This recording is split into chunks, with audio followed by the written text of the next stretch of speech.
stereotip orang ngapain masuk vokasi, ngapain masuk diploma, kan di sarjana gitu. Ah yaudahlah, yang penting aku masuk UGM, kayak gimana nanti survive-nya yaudahlah. Toh aku bisa belajar hal-hal yang pengen aku pelajarin di Visipol tuh di luar bangku kuliah gitu. Dan dari dulu tuh guruku udah bilang kayak, Bulan kamu kenapa nggak sekalian aja ambil akuntansi, FEB apa, sekalian aja ambil manajemen kalau nggak mau ini, atau sekalian aja masuk yang lain gitu loh, berani aja gitu. Tapi kayak kalau misalnya nggak keterima juga emang kalian bakal bertanggung jawab gitu. Iya sih, bener. Pertama kali masuk bener-bener wah sesuai ekspektasi sih. Sesuai ekspektasinya adalah bener-bener susah ya teman-teman. Bagi aku ya, mungkin karena aku emang basicnya public speaking, basicnya ngomong, yapping, kayak bener-bener susah lah hitung-hitungan bagi aku tuh. Kamu nggak suka matematika? Jurusan lo penilaian, nilai, angka.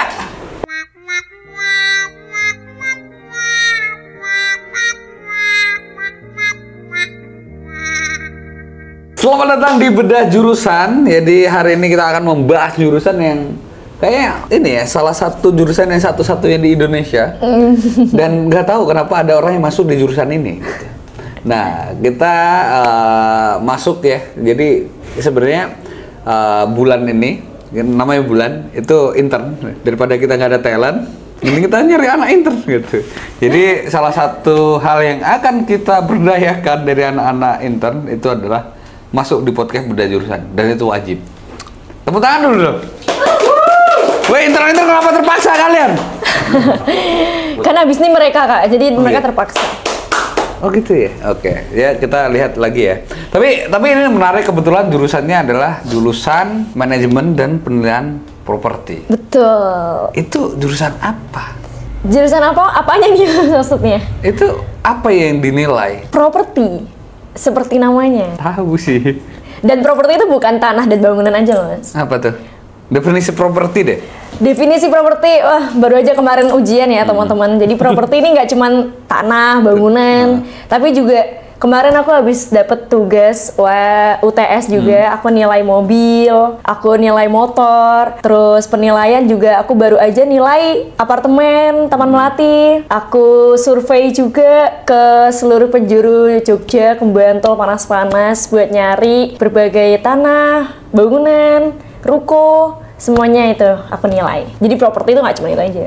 Itu tadi apa? Kayak mobil, motor. Iya, kendaraan. Apalagi yang menjadi makanya ada ini hak kekayaan intelektual. Kan ada tangible dan intangible tuh, Mas. Ya, tahu nggak tangible intangible? Tangible tuh yang terlihat, intangible yang tidak berwujud gitu.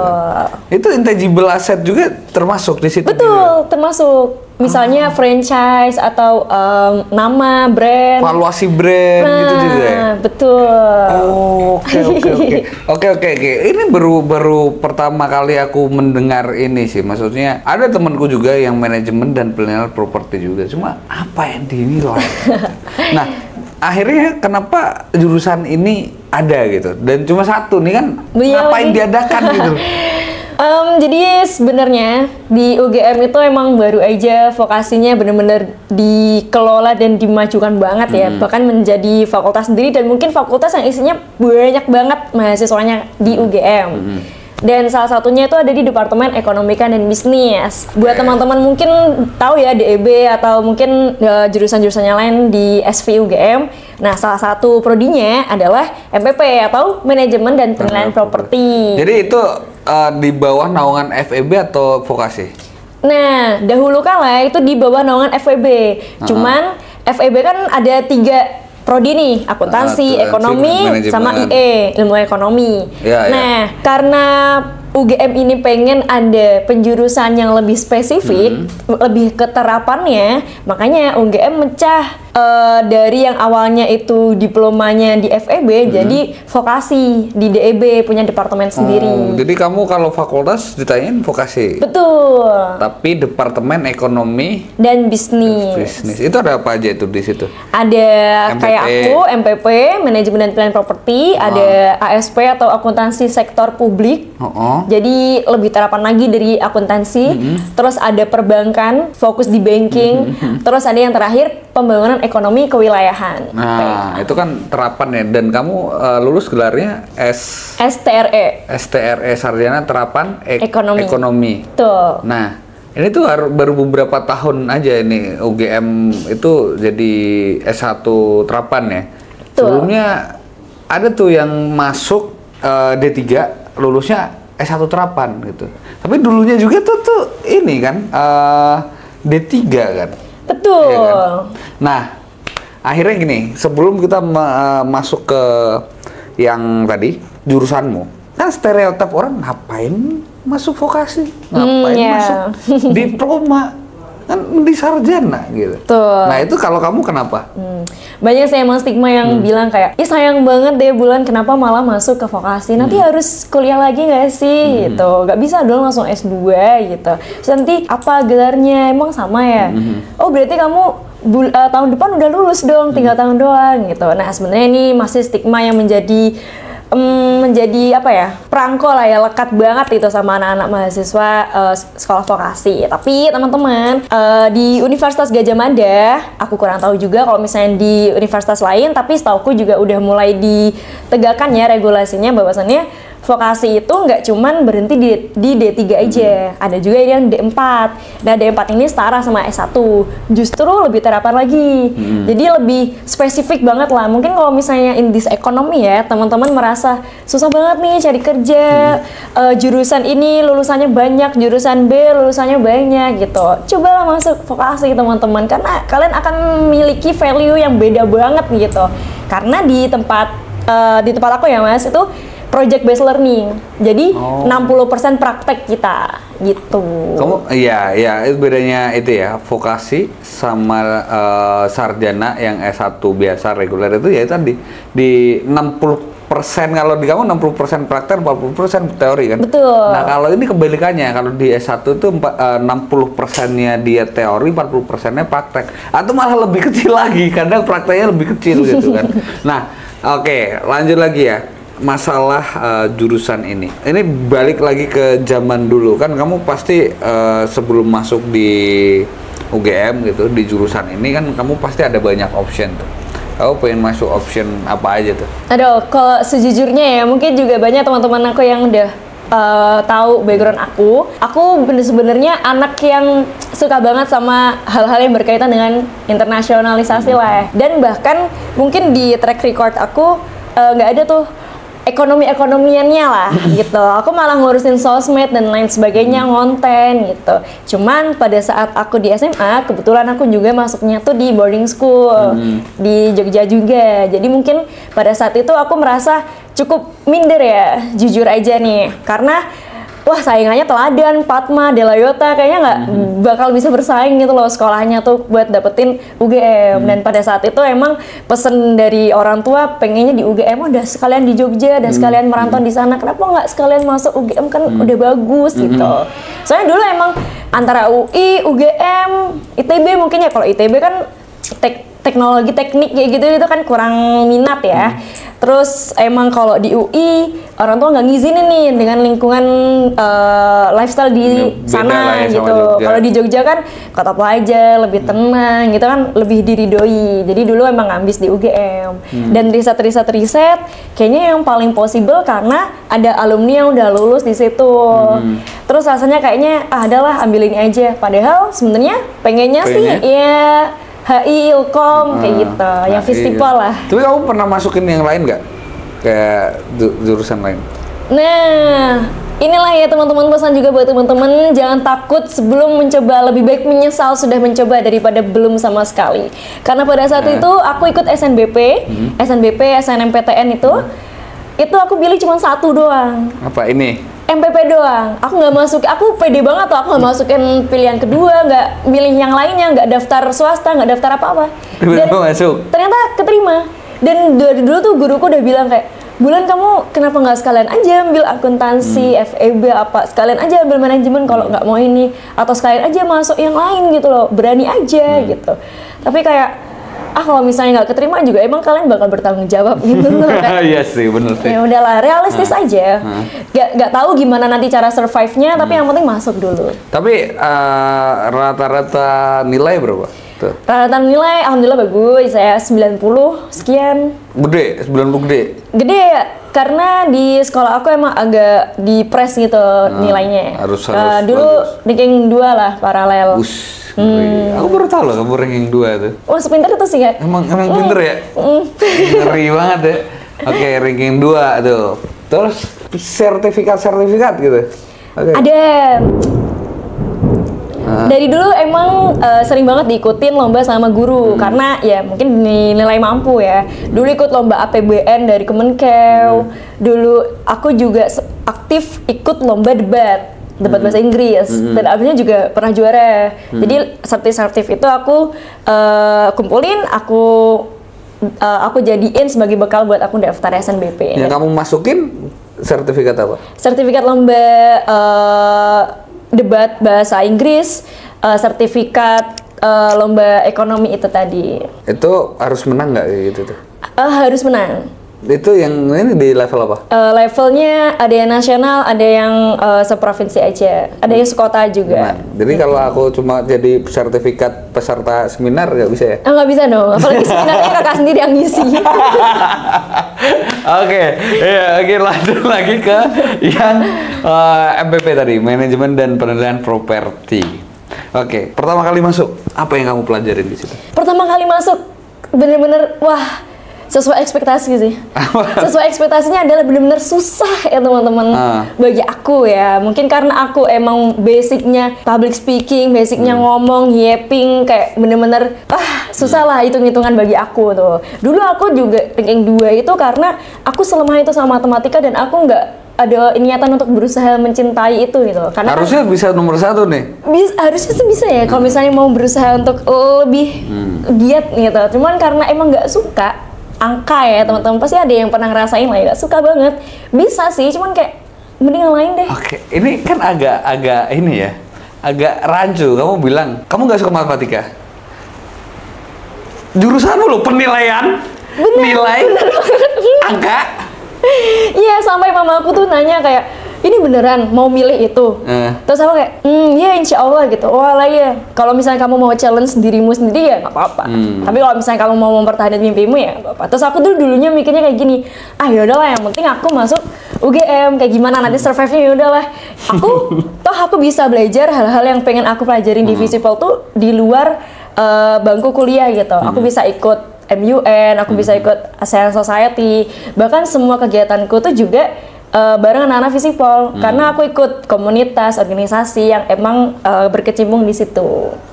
Nah akhirnya ya kamu bisa dapetin hadiah lain, tapi ini apalagi yang ada di jurusanmu yang sebenarnya kalau ngomongin tentang kalau MPP nih kerjaan spesifik biasanya dipersiapkan untuk apa? Apalagi vokasi dong, ada dong kerjaannya apa nih, jadi apa? Oke, nah kalau misalnya di MPP ya teman-teman, sebenarnya nggak cuma di MMP sih, di semua sekolah vokasi di Universitas Gadjah Mada, alhamdulillahnya kita emang dibekali dengan sertifikasi. Jadi kita lulus nih, nggak cuma dapat ijazah aja, tapi ada sertifikasi. Nah sesuai aja sama prodinya. Kalau aku di MPP, kita itu ada di bawah MAPI teman-teman. MAPI itu Masyarakat Profesi Penilai Indonesia. Dan kita kalau misalnya mau jadi seorang penilai, orang-orang awam di luar MPP itu mereka bakalan ikut ujian sertifikasi yang benar-benar berlevel, berjenjang, yang setiap tingkatannya pasti bayar lagi kan, dan itu mahal. Cuman karena kita di MPP, kita udah dibiayain nih sama UGM, jadi kita dapat 2 sertifikasi, rasanya kayak curi start lah. Kalau misalnya nanti lulus, dapat ijazah, dapat sertifikasi, udah pasti bakal dapat kerja. Nah, itu apa pekerjaan? Nah, kerjanya sebagai penilai. Penilai itu ada teman-teman, kalau misalnya teman-teman tahu, KJPP, Kantor Jasa Penilai Publik. Atau kita juga bisa jadi penilai di BUMN, KPKNL, di Kemenkeu. Nah, ketika jadi penilai, tadi kan yang dinilai banyak, properti itu banyak gitu. Faktor-faktor apa yang dinilai dalam sebuah properti? Jadi gini teman-teman, mungkin ini masih ya mungkin karena awam ya teman-teman, jadi mungkin belum banyak yang tahu. Sebenarnya teman-teman, kalau misalnya teman-teman masuk MPP, teman-teman bakal ngerasain yang namanya gonjang-ganjingnya dunia. Di matkulku ya mas, tuh yang ngajar tuh nggak cuma dosen dari DEB aja, nggak cuma dari dosen di UGM aja. Dosen IKU itu ada dari Kemenkeu-nya langsung. aku waktu itu ada praktikum negosiasi bisnis. Terus aku ada manajemen juga yang ngajar dari dosen FEB langsung. Aku juga dapat matkul hukum agraria properti dari dosen FH UGM. Terus aku juga ada penilaian tanah, praktikum rancangan anggaran biaya dan bangunan. Itu aku diajar sama dosen teknik sipil, teman-teman. Terus aku juga ada ngukur-ngukur langsung, praktikum kayak gitu. Jadi semua matkulnya itu di awal aku ngerasa kayak kenapa sih kita dapat ini semuanya kayak capek banget gitu loh, kayak ekonomi dapat, hukum dapat, manajemen dapat, accounting dapat, karena aku juga ada akuntansi, bahkan sampai akuntansi kesekian, ada ekonometrika, statistika, kuantitatif, semuanya dapat. Dan ternyata semuanya itu merupakan sesuatu yang kita butuhin sebagai penilai. Dan ternyata sebagai penilai itu misalnya Mas mau jual studio ini nih. Studio ini ada di sebuah perumahan, di komplek perumahan, tapi peruntukannya nggak cuma tempat tinggal kan pasti. Mas bikin konten, ada komersialisasi yang terjadi di sini, dan ini bisa memiliki value yang beda sama rumah yang ada di sebelah yang mungkin sama-sama perumahan, sama-sama rumahnya setipe, tapi karena peruntukannya beda, jadi beda juga. Jadi elemen-elemen perbandingannya ya beda-beda. Ada yang dari, kalau teman-teman tahu rumah teman-teman ada jalan depannya, bisa parkir lebih luas, ya itu lebih bervalue. Rumahnya teman-teman mungkin ada di pinggiran desa, sama mungkin rumahnya Mas Dada yang ada di daerah Palagan yang mungkin daerah eksklusif, ya pasti lebih mahal di sini gitu. Jadi banyak banget elemen-elemen perbandingannya dan kita bakal belajar itu di MPP. Oke. Nah, berarti banyak faktor kan tadi yang dilihat, kayak nggak cuma tentang rumahnya bagus atau enggak, tapi faktor-faktor lainnya di mana. Terus tadi ada komersialisasi, ternyata ngaruh ya. Maksudnya kan sama nih. Emang kenapa kalau ada komersialisasi? Nah, di MPP itu kita punya 3 pendekatan Kak. Kalau misalnya kita mau nilai sesuatu, ada pendekatan pasar, pendekatan pendapatan, sama pendekatan biaya. Kalau pasar ya kita cari benchmark atau namanya data pembanding ya. Oh, rumahnya Mas Danang ada di Palagan, ya udah kita nyari data pembandingnya yang serupa, itu ada di Palagan juga. Nggak apple to apple. Kalau misalnya kita nyari data pembandingnya itu dari Palagan, satunya di Sewon gitu misalnya, nah itu nggak sebanding. Udah topografinya beda, lingkungannya beda, kayak gitu-gitu. Nah kalau misalnya pendekatan pendapatan, itu teman-teman misalnya kita ada ruko ya. Nah kira-kira kita proyeksikan nih selama 10 tahun ke depan, itu bakal bisa dapat revenue seberapa gitu. Jadi kita juga belajar mengenai cash flow, arus kas, gitu-gitu. Nah kalau misalnya pendekatan biaya itu gimana sih kita bisa bangun ini semuanya jadi seakan-akan di rebuild gitu. Jadi gitu memang tergantung pendekatan yang dipakai. Dan kita juga dibekali sama manajemen keuangan dan berbagai hal terkait akuntansi sih, karena emang banyak hitungannya. Berarti kerjaan-kerjaan ini kalau dibutuhkan itu sebenarnya sebelum atau sesudah. Kayak contoh nih, ada satu komplek perumahan gitu, itu akan berfungsi sebelum atau sesudah? Teman-teman yang misalnya mau masuk MPP ya, teman-teman bakal ngerasa teman-teman worth banget dan teman-teman dicari banget. Karena pertama, misalnya teman-teman mau beli rumah atau ayahnya teman-teman deh cari rumah nih, pasti yang dicari adalah mana sih harganya yang paling worth it, yang sesuai budget kita, tapi bisa dapet berbagai fasilitas yang oke gitu. Nah, misalnya kita lihat di brosur-brosur perumahan itu harga 1 miliar 200 juta, cicilan KPR atau dan lain sebagainya. Yang menilai dan menaruh harga itu adalah penilai. Oh gitu. Nah, teman-teman kalau kenalnya sama makelar, kenalnya sama orang-orang di real estate, sebenarnya mereka itu udah markup kan?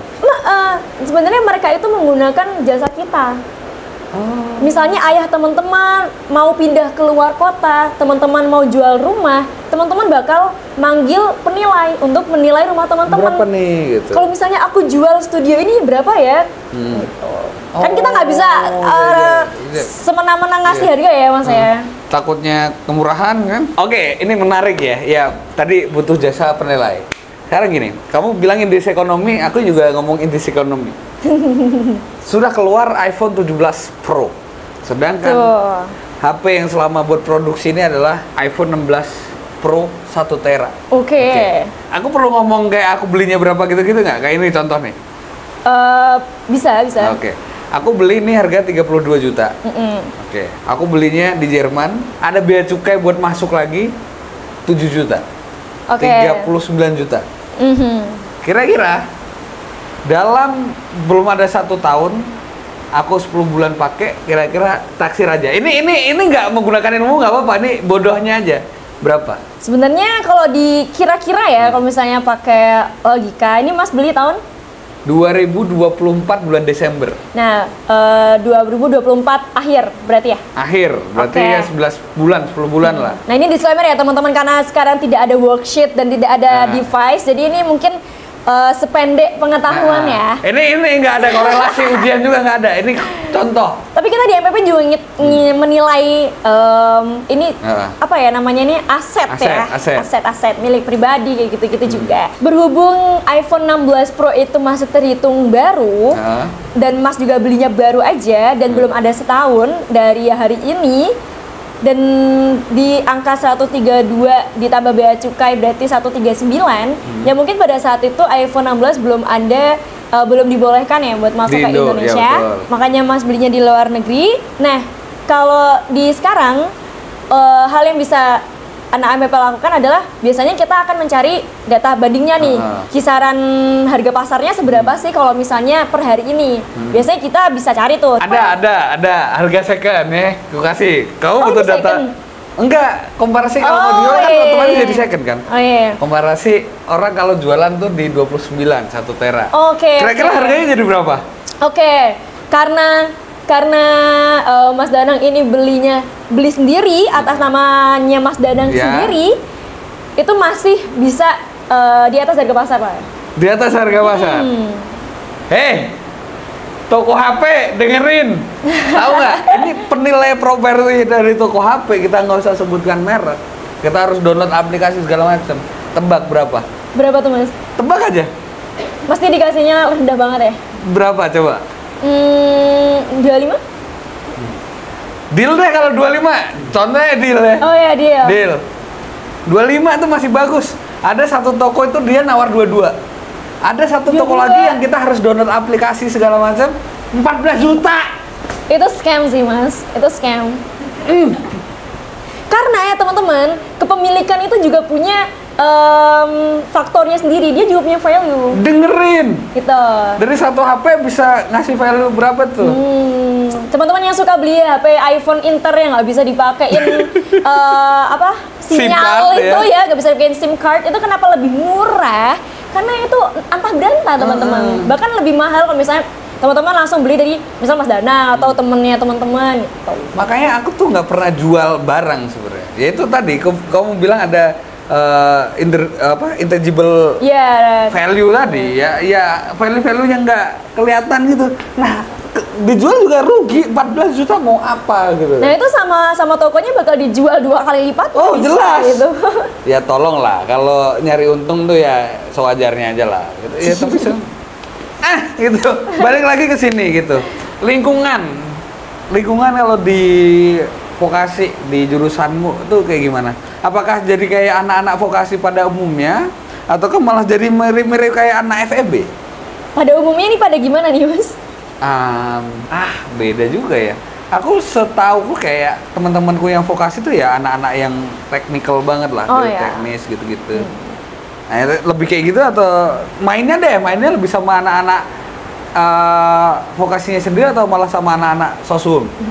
Nah, kalau misalnya teman-teman pernah ke UGM, lihat sebenarnya vokasi DB itu dipisah ya? Punya dunia lain teman-teman, karena kita ada di dekat Wisdom, di sampingnya Maskam. Sedangkan SP yang lainnya, literally yang lainnya benar-benar cuma DB doang nih, yang lainnya tuh ada di bagian timur teman-teman. Jadi kita tuh benar-benar berbeda sih, karena kita mungkin mereka sih bilangnya gedung kita lebih bagus. Selain gedung lebih bagus sih, situ juga dan bekas kuburan sendiri juga. Iya sih, benar banget. Semua orang bilang gitu. Emang kuburan Cina kan. Terus berarti dipisahkan, akhirnya kamu lebih dekat sama teman-teman sosum? Akhirnya itu semua tergantung sama orangnya. Kalau misalnya dia masih berkecimpung di misalnya BMSP atau kegiatan di sekolah vokasi ya pasti sering main sama teman-teman sekolah vokasi. Cuman kalau case-nya ini di aku lebih sering main sama teman-teman di seluruh fakultas. Jadi aku SV ya ada yang deket, di luar SV juga deket. Tergantung orangnya. Nah, berarti kalau di dalam kelasnya lingkungan belajarnya gimana tuh? Lingkungan belajarnya aman banget sih teman-teman, karena kalau misalnya kita nggak tahu, tenang aja, bukan cuma kita yang nggak tahu gitu. Jadi begonya bego-bego bareng-bareng gitu. Cuman kita ada kelas tutornya juga. Kita punya kelas tutor Mas setiap Sabtu atau nggak Minggu gitu. Jadi buat ya kita belajar bareng. Itu yang gitu. nutorin siapa? Cutting, kayak gitu-gitu. Cutting nutorin, ya ada gitu ya? Ada. Baik banget itu cutting ya. Banyak kelompok belajar, jadi nggak ngerasa kayak tertinggal gitu sih. Oke. Nah, akhirnya nih, setelah dari situ, dengar-dengar kamu juga pernah ke Singapura, ngapain? Oh ya, tuh exchange. Ada exchange juga? Ada, tapi ya bukan spesifik. Sebenarnya bukan dari kayak DIY. yang international program yang wajib kan? Bukan, karena kemauan sendiri aja.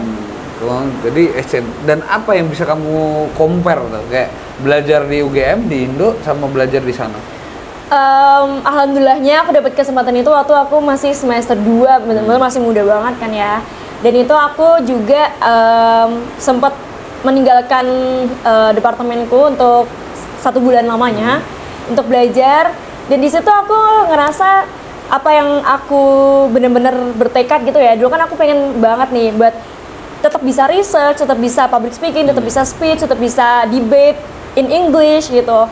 Dan itu aku dapetin semuanya dari komunitas yang aku ikutin, MUN. Oh, MUN. Iya, dan aku juga bisa dapetin skill-skill yang mungkin jadi value yang lebih ya. Mungkin teman-temanku juga mungkin nggak interest di situ, tapi aku punya value yang lebih dari teman-temanku yang lain kan. Ya di ekonomi kita harus bisa ngejual diri yang lain kan. Nah dari situ aku punya kesempatan untuk ikut exchange. Dari waktu daftar, alhamdulillahnya aku keterima dan aku benar-benar yang paling muda di situ. Sendirian. Berapa tahun tuh waktu itu kamu? Nah, masih 7 tahun. Enggak dong. Paling muda maksudnya baru semester 2. Ya? Semester 2, yang lainnya tuh udah pada nggak matu, maaf ya. Maksudnya udah tua-tua gitu loh. Nah. Aku ke Eropa juga semester 6. Itu masih semester 2 tuh masih baru aja PPSMB tuh daftar langsung apa keterima. nih gitu ya.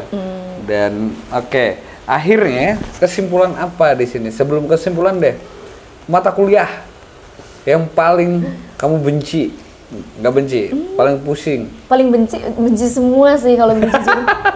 Ya ampun susah banget, nggak ngerti lagi. Kayaknya satu MPP tahu sih kalau misalnya aku tuh orang yang paling nggak MPP. Tapi sering banget diajak podcast bahas MPP. Jadi kalau misalnya paling benci, jujur di semester ini aja lah ya, ekonometrika. Itu ngapain tuh? Gokil. Itu percampuran matematika, statistika, ekonomi buat metode kuantitatif. Dan di aku TA-nya atau skripsi itu nggak boleh pakai kuali aja, harus kuanti. Kalaupun ada kuali, tetap harus mix method. Jadi benar-benar harus bisa mematematisasi apa yang kita tawarkan gitu loh dalam tugas akhir kita. Jadi permodelan misalnya, kalau misalnya teman-teman lihat kayak Y sama dengan BX1 dan BX1 ini merepresentasikan misalnya pendapatan UMR Jogja, BX2 itu misalnya okupansi hotel di daerah istimewa Yogyakarta dan sebagainya. Kita harus mematematisasi hal-hal seperti itu dan kita masih harus ngoding di software Stata. Ekonometrika benar-benar gila banget sih. Dan itu ada tugas setiap minggu non-stop. Dan itu tugas akhirnya ada bikin paper, submit di jurnal. Gitu. Saya bersyukur. Saya ternyata merasa sudah pusing kuliah, ternyata ada yang lebih pusing gitu ya. Laprak ada tulis tangan dulu? Alhamdulillahnya nggak ada laprak tulis tangan ya, karena emang bukan teknik. Cuman ya semi-semi lah. Oke, tapi PS-nya mirip-mirip lah ya. Yang paling disuka berarti? Yang paling disuka? Sebenarnya yang paling disuka adalah yang bukan MPP banget sih. Aku suka banget manajemen dan negosiasi bisnis, karena yeping. Manajemen dan negosiasi. Ya. Karena kan penilai nih, kita kita diminta klien buat menilai sebuah properti ini ya misalnya. Dan kita menaksir harga 2 miliar. Kita harus tahu dong.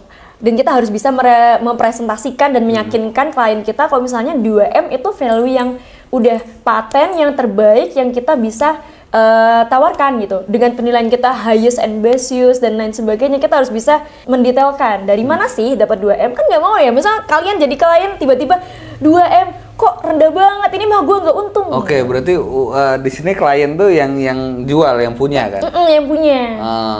Orang yang meminta kita, meminta jasa Tapi kita. Tapi rata-rata orang yang disuruh dinilai propertinya selalu komplain sama kayak aku tadi dong. Apa nih, 16 bro, setera 14 juta ya gitu kan? Harus punya skill negosiasi kan Mas, untuk menghadapi orang-orang kayak Mas. Nah, iya. Itu tokonya selain kalian tidak bisa menaksir, kalian tidak bisa bernegosiasi. Betul. Makanya kalian kalau mau naksir harga rendah, kasih ke kuliah dulu di MPP gitu. Itu cuy. Semua itu tentang negosiasi dan komunikasi. Oke, akhirnya kita ada di penghujung pertanyaan-pertanyaan ini. Akhirnya apa pelajaran hidup yang kamu ambil dari setelah kamu kuliah di sini? Pelajaran hidup, mungkin MPP bukan jurusan yang aku impikan dulu di masa aku SMA. Tapi kalau bukan karena MPP, mungkin aku nggak bisa dapetin ilmu-ilmu yang selama ini aku udah perjuangkan bersama teman-temanku, belajar, menginap di coffee shop sampai gila ya. Kayaknya sampai semua rambut nih rontok dan semua urusan terbengkalai, tapi gokil, ini adalah ilmu baru, ilmu yang high demand, ilmu yang dicari, ilmu mahal yang bisa aku dapetin selama masa studi di Universitas Gadjah Mada. Terima kasih UGM. Itu ya, berarti ini nih satu kata kuncinya, high demand. Banyak orang yang butuh, termasuk tadi aku tuh. Kayak sesimpel ini kayak gini nih, di valuasi itu kan butuh ya orang, dan semua di kehidupan ini pasti butuh itu. Kalau kalian jadi makler, kalian juga butuh ini juga, kayak berapa sih markup yang enak gitu, harga modalku berapa gitu. Oke, terakhir buat teman-teman yang mau ambil jurusan ini gitu, atau orang tua yang pengen meyakinkan anaknya, kan biasanya suka ngasih saran gitu, apa yang bisa dikasih ke mereka?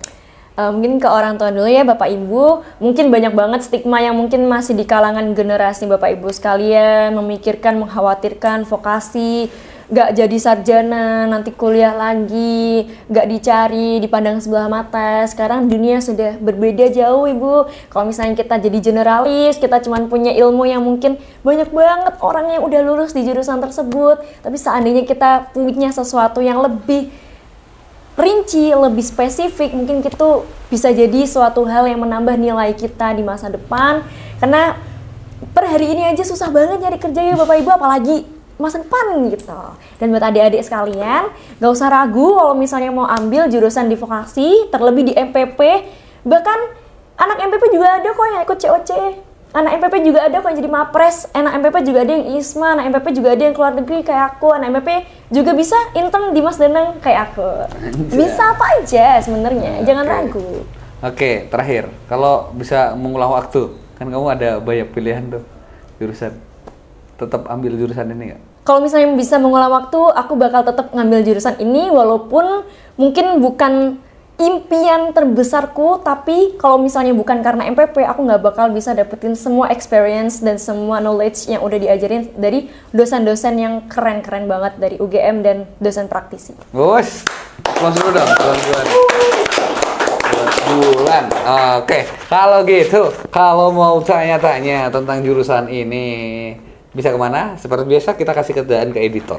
Oh gitu ya, harusnya susah? Iya. Oke teman-teman, kalau misalnya kepoin aku, bisa di sini. Itu gampang sih itu. Oh gitu, gampang? Itu gampang sih itu. Bisa di sini ya, teman-teman ya. Bulan Seva, ayat 2. Maaf kalau slow respon. Karena itu ya, tugasnya banyak dan susah. Tuh. Punten. Iya. Kasih mukanya ke pressure. Enggak, itulah salah satu eksperimen untuk menambah skill. Oh gitu ya, oke. Itu. Jadi gitu, thank you, semangat kuliahnya bulannya. Terima kasih. Walaupun hidup ini tidak ada yang mudah, tapi ya itu tadi, semangat untuk semuanya, dan terima kasih sudah mendengarkan ini, dan sampai jumpa di episode selanjutnya. Bye bye.